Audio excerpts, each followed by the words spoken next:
আজকে আমি নিরামিষ পনির রেজালা রান্না করব।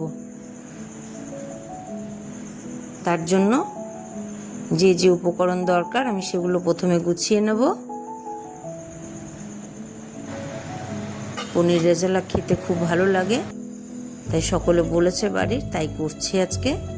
এর জন্য পনিরগুলো ছোট ছোট করে কেটে লবণ হলুদ মাখিয়ে নিলাম।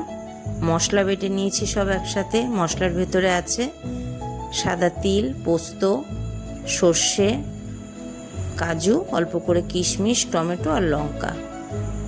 আর ফোড়নে দেওয়ার জন্য জিনিস গুছিয়েছি জিরে, লঙ্কা, তেজপাতা, হলুদ, লবণ, চিনি, এগুলো গুছিয়ে নিয়েছি। কড়া গরম হয়েছে, তেল দিয়েছি। এবার পনিরগুলো আমি আস্তে আস্তে, পনিরের টুকরোগুলো আর কি, আস্তে আস্তে ভেজে নেব। অল্প করে ভাজবো মিডিয়াম আঁচে, বেশি কড়া করে ভাজলে শক্ত হয়ে যাবে। একদম হালকা করে ভেজে নেব। পনির রেজালার পনির যদি শক্ত হয়ে যায় খেতে ভালো লাগে না। আপনারাও বাড়িতে একদিন করে খাবেন। ভিডিও শেষ পর্যন্ত সবাই দেখবেন।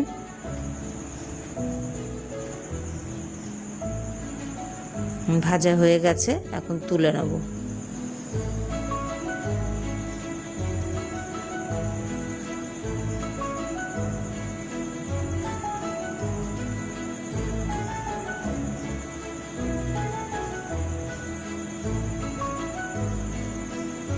এবার কড়াতে ফোড়ন দেব। জিরে দিলাম অল্প করে, তেজপাতা, শুকনো লঙ্কা দেব। ওই তেলের মধ্যেই দেব, বাড়তি আর তেল দেব না। এবার মশলা বাটাটা পুরোটা ঢেলে দেব। ঢেলে দিয়েছি। এবার মিশিয়ে নেব সব কিছু। এবার স্বাদ মতো লবণ দেব। আপনারাও স্বাদ মতো লবণ দেবেন, যে যেরকম খান। লবণটা মিশিয়ে নিলাম। মিডিয়াম আঁচেই আমি করছি। এই রান্নাটায় বেশি জাল দেওয়ার দরকার পড়ে না। হলুদ দিলাম। হলুদটা মশলার মধ্যে সব মিশিয়ে নেব।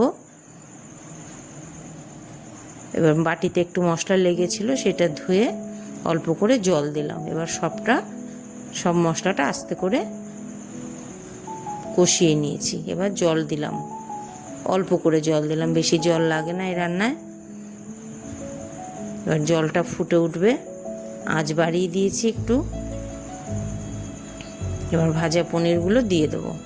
জল ফুটে উঠেছে, ঝোলটা, ভাজা পনিরগুলো আস্তে আস্তে দিয়ে দেবো।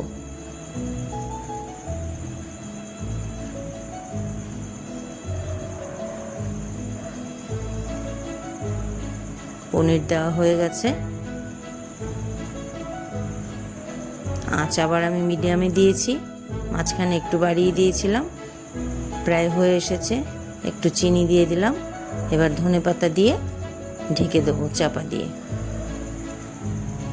আপনারাও বাড়িতে করে খাবেন, আশা করি ভালো লাগবে।